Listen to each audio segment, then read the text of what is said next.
Autre point d'achat qu'on va regarder d'extrêmement près, qui est le commerce connecté. Alors, le commerce connecté, cette année, avec une nouveauté, parce que on est obligé un peu sur ce tableau, qui peut vous sembler un petit peu compliqué, mais on a été obligé de remettre un petit peu l'église au milieu du village, pour une raison simple, Pauline, c'est qu'on s'est rendu compte que le comportement transactionnel des Français était assez dépendant de la taille d'écran et du terminal utilisé, c'est ça ? C'est ça, en fait. On ne fait pas les mêmes opérations sur tous les supports, puisqu'il y a vraiment, en termes d'usage, une maniabilité, une taille de l'écran qui, finalement, donne à chaque produit un usage différent. Donc, par exemple, sur le smartphone, où on voit que le smartphone, bien sûr, est bien plus petit que la taille de l'utilisateur, on est dans un outil qui est vraiment plus une espèce de prothèse, comme si on l'avait en extension de son corps. Par contre, sur la tablette et sur l'ordinateur, finalement, c'est la tablette et l'ordinateur qui s'adaptent au mouvement du corps. C'est pas tout à fait la même chose. Alors que, par contre, l'écran, donc si on parle de télé connectée, lui, c'est le corps qui s'adapte à l'écran. On est forcément téléspectateur. On n'est pas en train de bouger sa télé du mur pour s'installer où on veut avec. Il y a une question de sédentarité qui est liée à la télé. Ainsi, c'est la raison pour laquelle on a nommé, en termes de modalités de déplacement, chacun de ces typologies de terminaux pour avoir d'un côté l'aspect portable, téléphone portable, parce que tout est portable, le nomadisme ubiquitaire, c'est ce que tu expliquais, tout ce qui est, on va dire, tablette autour de la mobilité, l'ordinateur, plutôt une mobilité installée, et enfin une approche de fixité, sédentarité qui concernerait plutôt les terminaux type TV connecté. Donc ces aspects plutôt physiques sont à croiser en plus avec la projection qu'on a dans ces outils. Par exemple, le téléphone portable est totalement individuel. On en a un par personne, voire deux, mais on ne le partage pas. La tablette est individuelle ou familiale. On peut la partager en famille ou l'avoir un petit peu comme un gros téléphone portable pour soi tout seul. De la même manière pour l'ordinateur, il peut être partagé. Et par contre, la télé est totalement collective. On partage toujours sa télé. Donc, à partir de là, nous, de ces croisements, on a souhaité imaginer des catégories d'achats qui étaient reliées à ces comportements. Donc, par exemple, pour le téléphone, on est toujours sur des achats de e-commerce, mais de mobilité ou de praticité. On va aller acheter son billet de train, on va aller acheter de la musique, des choses comme ça dont on a besoin en déplacement qui sont plutôt spontanées, mais pas forcément son dernier frigo ou des achats plus impliquants. Sur la tablette et sur l'ordinateur, on a à peu près le même type d'achat. À noter juste que sur la tablette, souvent, il faut que les sites soient adaptés e-commerce, qui a une version tablette qui peut limiter pour certains sites. Et enfin, par rapport à la télé, on va en parler tout à l'heure, c'est des achats qui sont plutôt liés au programme qu'on est en train de regarder. En fait, on ne va pas demander à sa télé montre-moi le choix de frigo que je peux avoir, etc. Par contre, on va le voir, il y a des liens entre ce qu'on regarde et les propositions commerciales qu'on peut avoir derrière.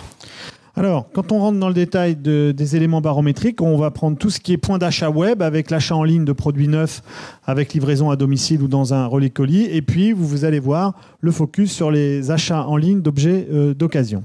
Alors, tout ce qui est e-commerce, donc ici, c'est une véritable alternative au commerce physique, puisque on est en forte progression sur les possesseurs de tablettes, puisque 25% d'entre eux déclaraient au moins acheter une fois par an sur la tablette. Aujourd'hui, ils sont près de 36%.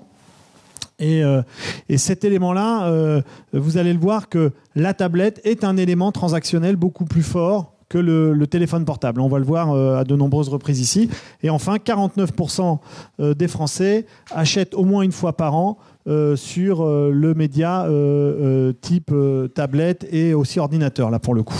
C'est ça. Et bien sûr, c'est surreprésenté sur les internautes qui sont donc à 62% achètent une fois par an sur Internet. Et donc, vous voyez que la croissance sur l'outil tablette est beaucoup plus forte que la croissance globale de la catégorie. Donc voilà, si on plonge un petit peu dans une fois par mois ou une fois par semaine, on est aussi en progression, mais progression plus légère sur les une fois par mois. Donc c'est les Français achètent 15% une fois par mois et 4% une fois par semaine sur Internet. Le profil des e-acheteurs, c'est donc des 25-34 ans à 33%, des actifs plus et bien sûr, on le redit encore, des possesseurs de tablettes. Alors, cet élément, hein, la notion de la tablette, on avait ressenti l'année dernière déjà des frémissements sur cet outil. Là, clairement, le baromètre cette année confirme que la tablette est un lieu transactionnel extrêmement puissant en lieu et place du téléphone mobile, qui est plus, on va le voir tout à l'heure, un lieu d'information. Pour illustrer tout cela, en effet, une enquête qu'on a réalisée avec Ipsos et LSA sur le shopping en ligne. Oui, donc on voulait demander aux Français si finalement ils éprouvaient du plaisir à faire du shopping en ligne. On sait que dans les magasins, on peut s'amuser à faire ses courses, à faire une activité de shopping. Est-ce que c'est la même chose en ligne ? Finalement, on voit que non, puisqu'il y a quand même 33% des Français qui déclarent qu'ils ont moins de plaisir à shopper en ligne qu'en magasin. Et c'est surreprésenté chez les femmes et chez les 15-24 ans, qui sont ceux qui pratiquent le plus le shopping. Et on voit qu'on a trouvé aussi un autre chiffre dans une étude Ipsos, où 95% des Français jugent qu'il est plus pratique de faire ses achats sur Internet, mais 84% d'entre eux jugent que c'est plus ennuyeux. Donc on est vraiment dans cette logique de je vais sur Internet pour le côté pratique. Alors, cette enquête alliée aux éléments barométriques que vous avez et qu'on vous livre aujourd'hui confirme très clairement que, et particulièrement dans les taux de surreprésentation sur des consommateurs qui sont à la fois des consommateurs d'avenir et des consommateurs qui possèdent quand même un pouvoir d'achat fort. On sait très bien que les femmes sont quand même, du moins les consommateurs sont très souvent des consommatrices. Et donc, ce que l'on peut constater, c'est que pour cette jeune population et en même temps pour ceux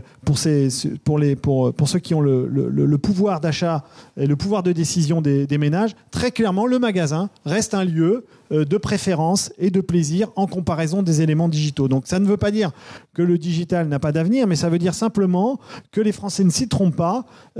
Aujourd'hui, en magasin, il se passe autre chose que ce qui peut se passer dans le digital. Alors, les achats en ligne de produits d'occasion. Alors ici, on a demandé aux Français de savoir s'ils avaient acheté un produit d'occasion en peer-to-peer, j'allais dire, d'internaute à internaute. Donc une fois par semaine, près de 1%. Et on voit très bien que la catégorie des e-acheteurs est fortement surreprésentée, puisque près de 50% d'entre eux ont acheté un produit d'occasion sur Internet cette année. Ce qui est intéressant, et je vais vous donner un chiffre, et on est assez peu à en parler, et moi j'y suis extrêmement attaché, c'est qu'en 2008, la part de chiffre d'affaires des produits d'occasion sur Internet était de 15,5%. Aujourd'hui, elle est de près de 38%. C'est-à-dire que sur 100 € de chiffre d'affaires réalisés dans le digital aujourd'hui, vous avez 38 € qui sont en réalité des transactions d'individu à individu. C'est un défi considérable pour le commerce des années à venir. C'est un défi considérable en ce sens que, ce sont toute une ligne de produits recyclés, reconditionnés, remis en vente. Et on a tendance souvent à omettre ce point-là. Alors, pour illustrer ces éléments, les profils de ceux qui achètent des produits d'occasion. Oui, donc ce sont bien sûr les plus jeunes, les 15 à 49 ans, et notamment une forte surreprésentation des 25-34 ans. C'est des possesseurs de smartphones, et ici il y a une petite erreur, c'est des possesseurs de tablettes principalement, et des actifs. Alors, pour illustrer le phénomène digital, j'allais dire de l'année, même des 2 dernières années, parce qu'on en parlait déjà l'année dernière, qui est Le Bon Coin. Donc Le Bon Coin se confirme vraiment comme un site de référence français. C'est même le deuxième mot-clé le plus recherché sur Google après Facebook en septembre 2012. Donc c'est vraiment énorme en termes de recherche. C'est la 3e enseigne dans le baromètre au CNC de la 3e enseigne la plus attractive de France. Après Amazon, Picard et à égalité avec l'Occitane et Yves Rocher, on retrouve Le Bon Coin. Donc c'est vraiment un phénomène énorme. Sur Le Bon Coin, aujourd'hui, on commercialise des vacances, on commercialise même des offres d'emploi. Enfin, on peut tout trouver, tout ce qui pouvait se vendre auparavant par petites annonces, et maintenant sur Le Bon Coin. Et ce qui en fait la spécificité par rapport à son concurrent eBay, qui finalement n'a pas vraiment pris en France, c'est l'aspect de proximité. Sur Le Bon Coin, on va aller acheter en direct, on va rencontrer la personne, on passe pas forcément par la poste, on peut le faire aussi, mais c'est pas forcément l'élément principal. Et c'est ce qui a fait le succès de ce site. Et quand quand on interroge et toutes les enquêtes qui ont été réalisées auprès des utilisateurs et des clients du Bon Coin, le premier élément qu'ils mettent en perspective, au-delà de la performance, on va dire, d'achat, c'est clairement cette relation one-to-one, personnalisée, avec quelqu'un du quartier, de la zone ou du département. Alors, autre élément ici, avec une marque qui invente même le principe de recyclage, en fait, de ses produits. C'est ça qui est intéressant aussi. Oui, en fait, ce qui est intéressant, c'est de voir que Le Bon Coin, c'est l'initiative du C2C, donc Consumer to Consumer. Ici, on est sur monshowroom.com, qui est donc un réseau de vente de vêtements sur Internet. Mais ils ne sont pas les seuls. On a pris cet exemple-là, mais il y en a d'autres, qui organisent la revente de ses propres articles, ou d'articles qui ne sont pas les leurs, d'ailleurs. Voilà. Donc, en fait, ils créent pour leurs internautes, pour favoriser le trafic sur leur site, ils mettent à disposition une plateforme où on peut prendre en photo les vêtements et les mettre à disposition sur un site où il y a des internautes qui viennent faire leurs courses. Donc on voit que finalement maintenant on n'oppose plus forcément l'achat de produits neufs à l'achat de produits d'occasion, on organise juste les deux en parallèle. Et il y a une marque par exemple qui s'appelle Patagonia qui utilise aussi ce principe pour renforcer sa marque en disant nos produits sont tellement résistants, tellement solides qu'on les revend et on organise même leur revente. Une deuxième, troisième, quatrième main. Voilà, c'est plus forcément un principe pour des gens défavorisés ou quoi que ce soit, c'est une nouvelle manière d'acheter des produits de cette manière-là. Après le focus sur les produits d'occasion achetés en ligne, voici les produits neufs avec livraison à domicile achetés en ligne. Donc sur les produits neufs, on voit que sur les e-acheteurs, par exemple, on a toujours une fréquentation très importante sur Internet d'achat de produits neufs. On a une petite baisse sur l'achat une fois par mois.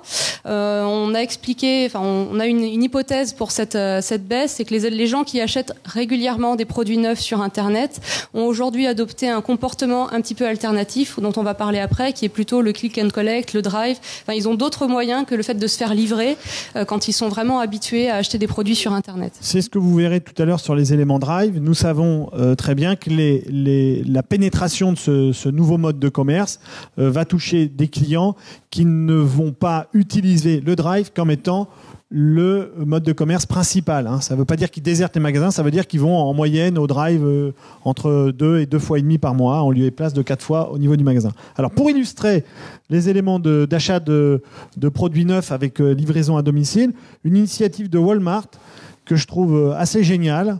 Tu peux nous la raconter ? Oui, alors ça fait partie du plan responsabilité écologique de Walmart. En fait, l'idée de ce distributeur américain, c'était de se dire on a énormément de trafic dans nos magasins. Les gens viennent beaucoup, on a vraiment une forte densité.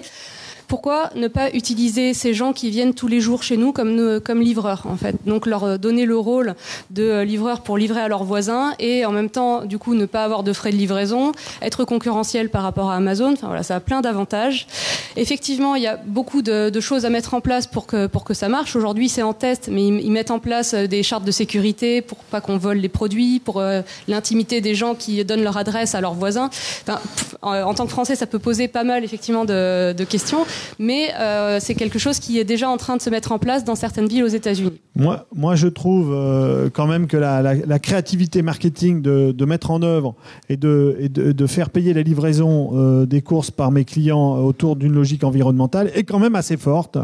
Et je dois ici saluer les équipes marketing de Walmart. Non, mais sans blague, au-delà de cet exemple, ça veut dire quand même que la réflexion d'un commerce communautaire est quand même quelque chose qui est en marche. C'est-à-dire de dire que finalement, les aspérités du commerçant et les aspérités du client ne font qu'un. Et bien sûr, la personne qui vient vous livrer, votre voisin qui vient vous livrer un colis, à lui, elle a des bons de réduction. Et bien sûr.